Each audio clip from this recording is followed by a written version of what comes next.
All right. Hi, everyone. Welcome to another episode of 10 Minutes with JPIDS. I'm Ravi Jhaveri, your editor-in-chief. Really excited to be discussing our Feigin apprenticeship at JPIDS and with two of our current Feigin fellows. So I'm going to ask each of you to start just with a brief introduction of who you are and where you're from. So Sanchi, you want to start? Sure. My name is Sanchi Malhotra. I'm an assistant professor at UCLA in peds infectious diseases. I'm from Philadelphia, but I've been in LA for all of my training and since. Nice. Stephanie? I'm Stephanie Unger. I'm an assistant professor in pediatric infectious diseases at NYU in New York City. I focus on transplant patients, and I'm from New York and went to med school in Israel, but then came back to New York for all of my training. Okay. All right. So listeners know that my first question to everyone who's on the podcast is that I'm a superhero nerd, and every superhero has an origin story. So I'm going to ask each of you, what was your ID origins story? So, Stephanie, you want to go first? Sure. So, as a med student in Israel, in my fourth year of med school, I came back to New York to do some away elective rotations and decided to do a PEDS ID rotation here at NYU, actually, because I really wanted to explore more microbiology and sort of strengthen an area that kind of felt like a weakness to me. And I just absolutely fell in love with the world of Pete's idea. I fell in love with the puzzles and the patients and the um, just breadth of patient experiences and pathologies and the fact that every single day is different from the last. And I really like that ID encompasses all of the organ systems and that you never know who you're going to see, what their infection is, if they have an infection, and you really get to interact with all of the different teams in the hospital. So that's what I love about ID. And specifically, transplant patients, I love that there's continuity of care and the transformation that those kids really make from before transplant to after is just remarkable. And it's really exciting and a privilege to be part of that journey. Yes, amen to all of that. Sanchi, what about you? Your origin story.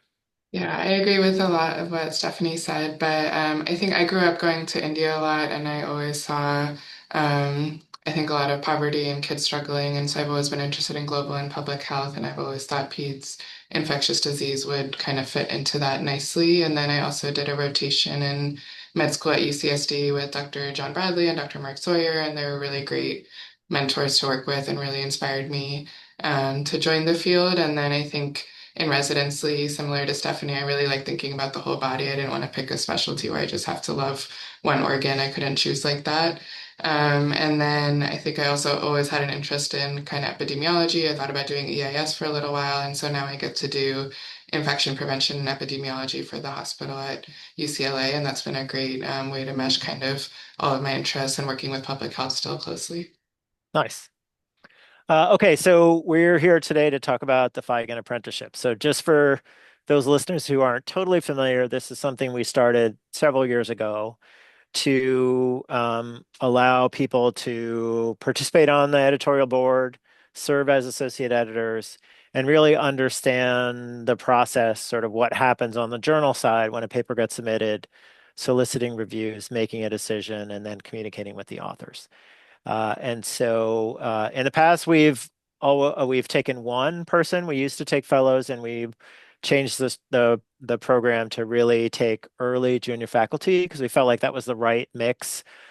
Being as a fellow, we just thought it was a little too early, and I think as a junior faculty member, it's probably the right time and is more of a formative experience. So perhaps I'll ask each of you to sort of talk about what your impression has been like of this past year and sort of the things you feel like you've learned the best. So Sanchi, maybe I'll go to you this time first.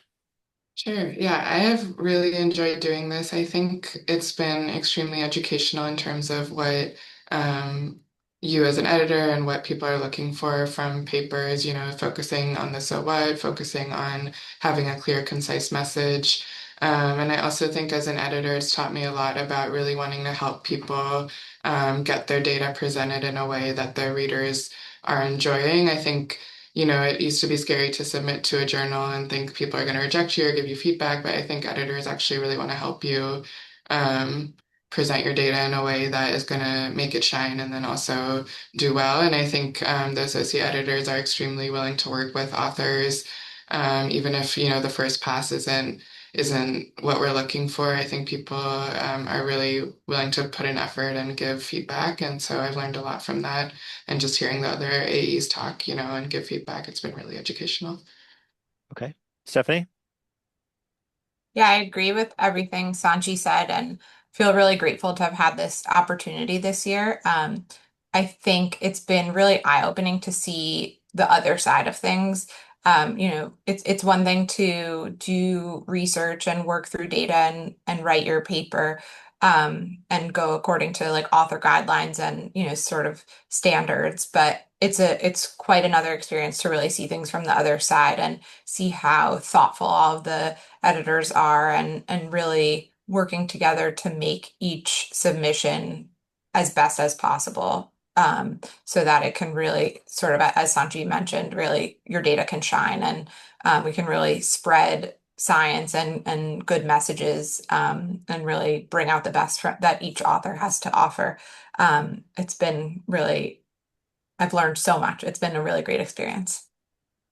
Okay. Well, it's really nice for me, obviously, to hear as part of the team as we do this. That's definitely been our intention. So maybe I'll just ask you, can you sort of think about one or two specific things you would share with someone who's considering wanting to apply to the Feigin apprenticeship in this coming year? Stephanie, maybe I'll go to you first. Sure. I would say that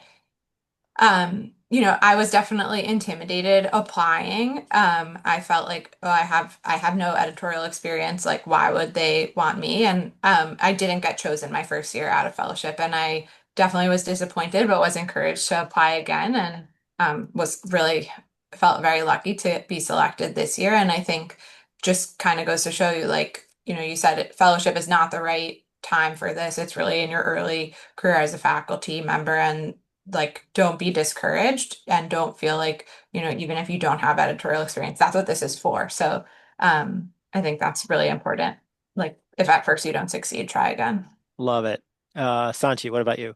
Yeah, I actually have the same story. I also applied my first year out, wasn't selected, and was encouraged to apply again. And I'm really glad that I did. And it was definitely worth it. And then I think the other thing I would say is I heard it's like a big time commitment, but it doesn't really feel that way. It's actually quite enjoyable. So I think, whatever hours you're spending on it, I think you'll find worthwhile and rewarding. So don't be intimidated by that. All right. Love it. So again, just for any potential applicants out there, those wanting interested in learning more, we have people join our Tuesday editorial team meeting that takes place at 10 Eastern, 9 Central.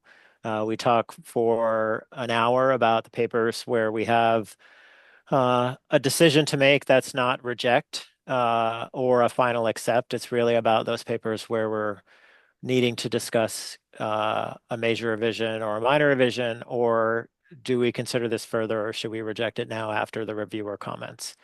And so this is after the reviews are in and based on the recommendations the reviewers are giving us. And then it's the editorial team's chance to sort of bring up any additional issues that they see. The associate editors are a really capable and accomplished group, and they sometimes will identify issues that uh, become apparent after the reviewers sort of make comments and do a preliminary weigh-in. Amongst our associate editors, we also have a statistical editor who has uh, sort of an expert eye, obviously, on major statistical issues that have come up as part of an analysis. And so I just want to say you guys have been terrific. And we have been very lucky with our prior Feigin editors. Feigin Apprentices, they've also done a terrific job and are really eager to learn and dive in. And so, again, just want to highlight we're going to be opening up the application window shortly. And please, those of you who are encouraged or interested, please consider applying. And maybe Sanchi and Stephanie, is it okay if people reach out to you to ping you with their questions? Can Yeah, absolutely. I don't Absolutely. expect you're going to get hundreds of contacts, but maybe a handful. Yes. All right. Well, again, I want to thank both of you for everything you've done for us this year and what you'll do in the next couple of months before your term ends. Thanks for joining us. And thanks to all of you. We'll see you on our next episode of 10 Minutes with JPIDS. Take care. Thanks, Bobby. Thanks for having us.